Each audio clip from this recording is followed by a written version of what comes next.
बसंत समस्त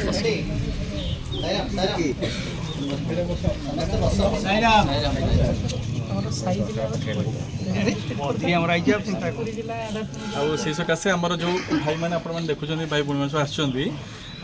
पुरी जिलार गोप निमापड़ा पिपिली बोलो भगवान श्री सत्य साई बाबा जी की जय बोलो प्रभु श्री श्री बुधनाथ सत्य देवाय आज प्रकृत आमर बुद्धनाथ मंदिर रे जिला स्तरीय सेवा कार्य चली एवं ए पुरी जिलार प्राय 100 ରୁ 110 जन मेंबर आसिक पहुँची सेवा दल कर्मी मैंने आज आम सका ओंकारम एवं सहनावत सहित आम सेवा कार्य आरंभ करूँ एवं सर्वशेष आमर यही विधायक आम ये अंचल आसिक आम सहित उपस्थित रही आमको उत्साहित करते से आम संगठन तरफ अनेक अनेक शुभेच्छा जनाऊँ। पुरी जिलार सत्य साई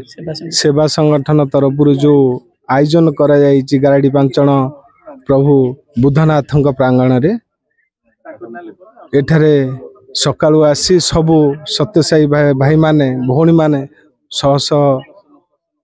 रे रुंड हिंती इठे ए परिवेश जो परिष्कार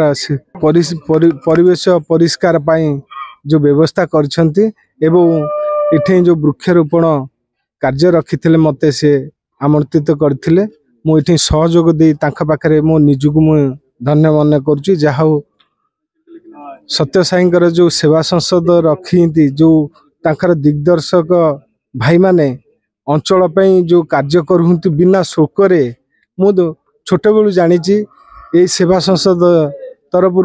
प्राय जगार बात्या बन्या विपर्यय अंचल भी बहुत सहयोग करती एवं रंधा खाद्य ठूँ धरी समस्ते कौन सरकारी अनुदान तांकर आवश्यक नहीं से व्यक्तिगत ये करती आजिका समाज रे परिवार को समय दे ता सहित परिवेश बचाओ एवं अंचल जो समय देउछंती निःशुल्क भाव निस्वार्थपर सेवा देउछंती मु तांकु कृतज्ञता जनाऊँगी एवं मु तांकु अनुरोध करुच्ची मो निर्वाचन मंडली ये भाया प्रोग्राम करंतु मु कृतकृत भाव में सहित जड़ित रही मो अंचल जो कौन परिवेश परिष्कार ठूँ धरी वृक्षारोपण ताकू सहयोग करी एवं तांख सहित मु आज मु तांकु इठी प्रतिश्रुति दउची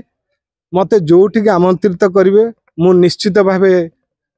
जाई पहुँची तांख पाखरे सहयोग नेबी एवं यही सेवा मनोवृत्ति यही जो साई बाबांकर रही एवं प्रति मेंबर जो उत्साह सह कार्य करुछंती एठारे मु देखिली आउ किछि समय तांका सहित रही जो हृदयगम कली प्रकृति रे मनुष्य सेवा होची माधव सेवा यही सेवाटा ही तांकर जो मन रे रही प्रति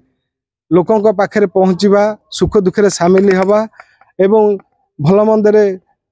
सहयोग करवा